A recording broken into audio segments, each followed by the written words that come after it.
Bonjour à tous, j'espère que vous allez bien. Comme promis, on revient ce week-end avec le point sur le portefeuille à 10K. Comme je l'ai posté hier soir sur Facebook,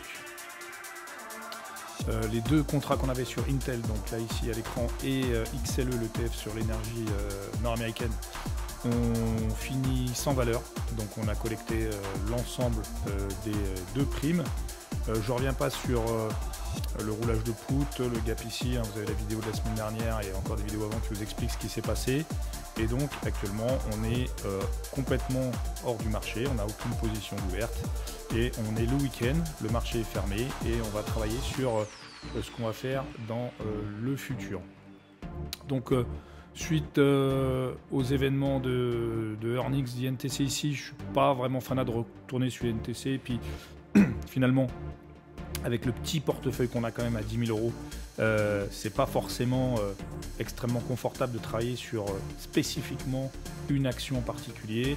On va basculer sur plutôt des ETF qui sont des paniers d'actions et donc on va travailler des ensembles d'actions thématiques qui vont me permettre de pouvoir justement être diversifié instantanément et ne pas forcément être focalisé sur une action qui a ses aléas propres.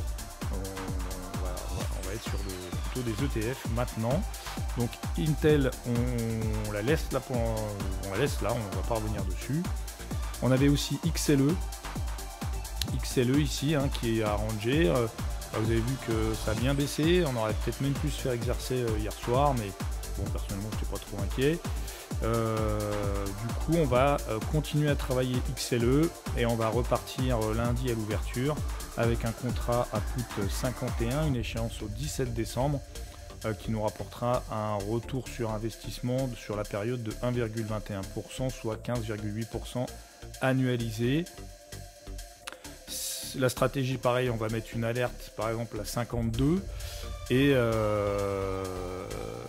on va pas forcément voilà, si on fera comme Intel, hein, si le plan se déroule pas comme prévu, on rachètera et on roulera le contrat un peu plus tard.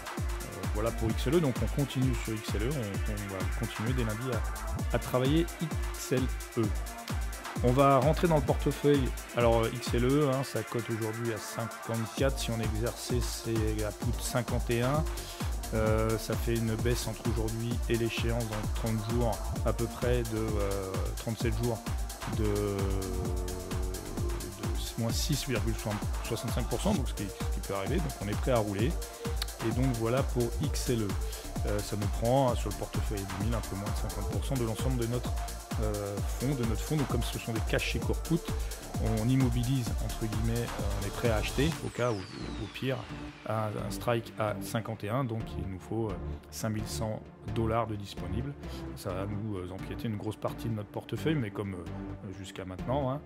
Et par contre on est sur un panier d'actions. On va rentrer une nouvelle valeur pour se diversifier. On va rentrer sur une commodities qui est le silver, l'argent. On va rentrer sur l'ETF SLV qui cote actuellement 22,75, donc qui n'est pas très cher, qui est assez volatile et qui a une très bonne liquidité, donc il est assez intéressant pour optionner.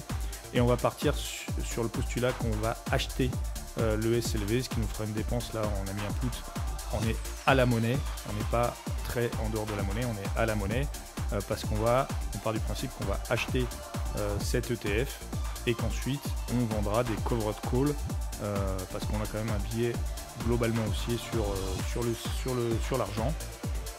Donc on est quasiment, voilà, le strike est à 22,50, le cours actuel de l'argent est à 22,75 et donc voilà pourquoi on le prend, parce que l'ETF est assez volatile et très liquide, donc voilà, on va pouvoir vendre, acheter assez facilement et pouvoir mettre des stratégies en place assez facilement pour un prix.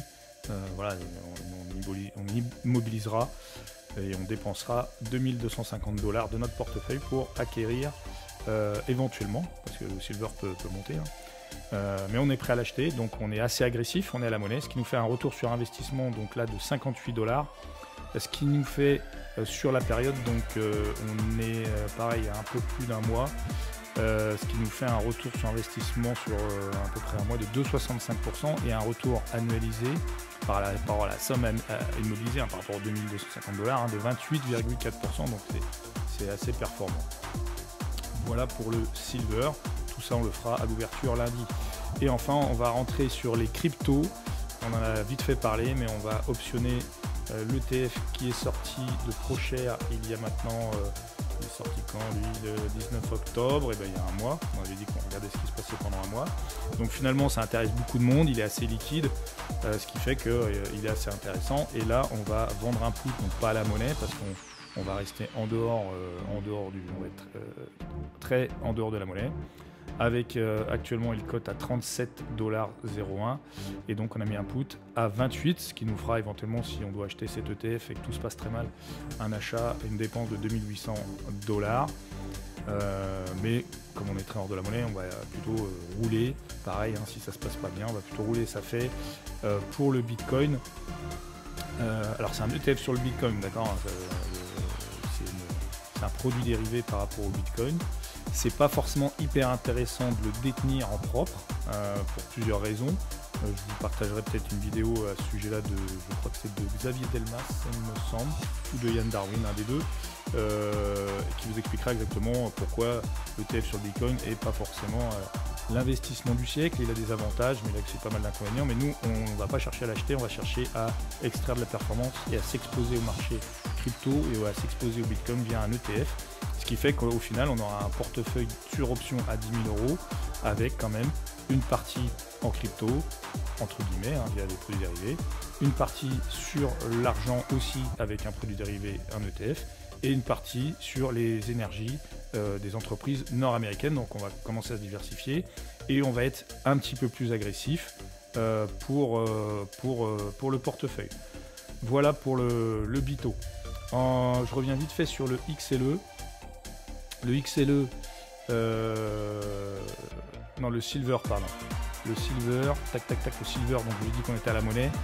Si on est exercé, on vendra un call, ce qui correspond, donc on possédera 100 fois le TF SLV et on fera ce qu'on appelle un covered call, où on vendra un call pour extraire de la performance et se couvrir, où se couvrir en fonction de où ira le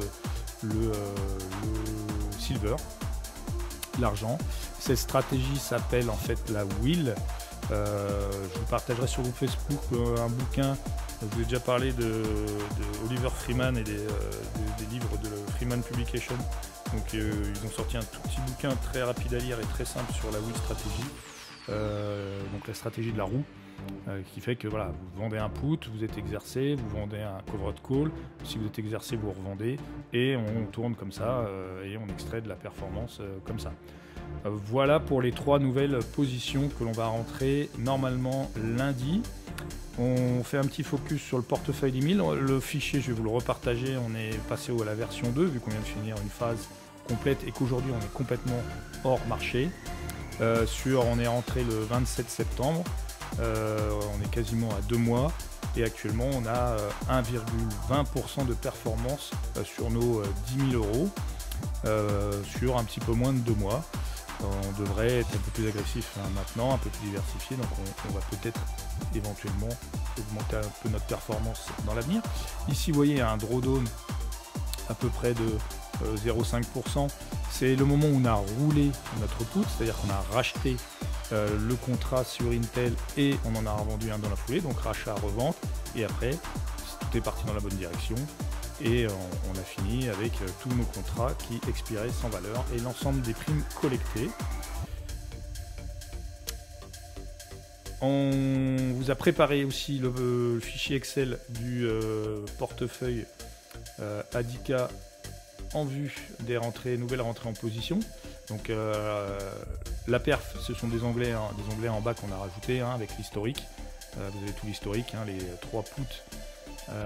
Sur les 3 puts sur Intel et le call qu'on avait vendu, le rachat ici et le put qu'on avait vendu sur XLE, un tableau qui résume la perf du portefeuille global et ici le tableau que vous connaissez qui est déjà paramétré avec les 3 puts que l'on va vendre sur le BITO, le Silver et le XLE. les valeurs bien sûr qu'il faudra mettre à jour au moment du passage d'ordre, notamment la valeur de marché. Alors valeur de marché c'est égal à la prime actuellement et on verra l'indice que ça donne. Sur le BITO on peut s'attendre à un gap haussier ou baissier car les cryptos cotent 24/7, donc 24 heures sur 24, 7 jours sur 7, et l'ETF lui ne cote que du lundi au vendredi. Donc en général le lundi il y a un gap parce qu'il se passe des choses le week-end que l'ETF ne traque pas, ne suit pas. Lui il reprend le tracking le lundi, donc lundi le BITO sera peut-être pas à cette valeur-là, et puis le contrat ça peut-être pas dans ces chiffres-là, mais tout est déjà prêt. Ce qui est intéressant aussi, c'est que les marchés sont fermés, donc là on est tranquillement en train de paramétrer et de regarder, de choisir nos stratégies. Il n'y a pas de stress, il n'y a pas de pression. On a fini nos opérations hier soir à la fermeture du marché, on a tout le week-end pour réfléchir, tout le week-end pour préparer le plan d'après, et lundi on passe à l'action et on rentrera de nouveau en position. Voilà pour les points sur le portefeuille Adica. N'hésitez pas en commentaire à poser vos questions. N'hésitez pas aussi, donc je vais vous partager le nouveau fichier Excel du portefeuille Adica qui est maintenant à la V2, et je vais vous partager aussi le bouquin de la Wheel Strategy, de la roue de Oliver Freeman, si vous voulez en savoir un peu plus. Ça peut être sympa, c'est en anglais toujours malheureusement, en français la publication sur les options. En France on est totalement étanche actuellement, on est plutôt sur du CFD. Bon, c'est comme ça, c'est pas grave. Donc je vous partage le bouquin, je vous partage le fichier et je vous dis à très bientôt. Je vais sortir aussi ce week-end, normalement si j'ai le temps, une nouvelle vidéo de 5 minutes qui réexpliquera l'achat de call et le principe du trading de contrat et pas du trading de sous-jacent. Et puis voilà, gardez la pêche, à très bientôt, ciao.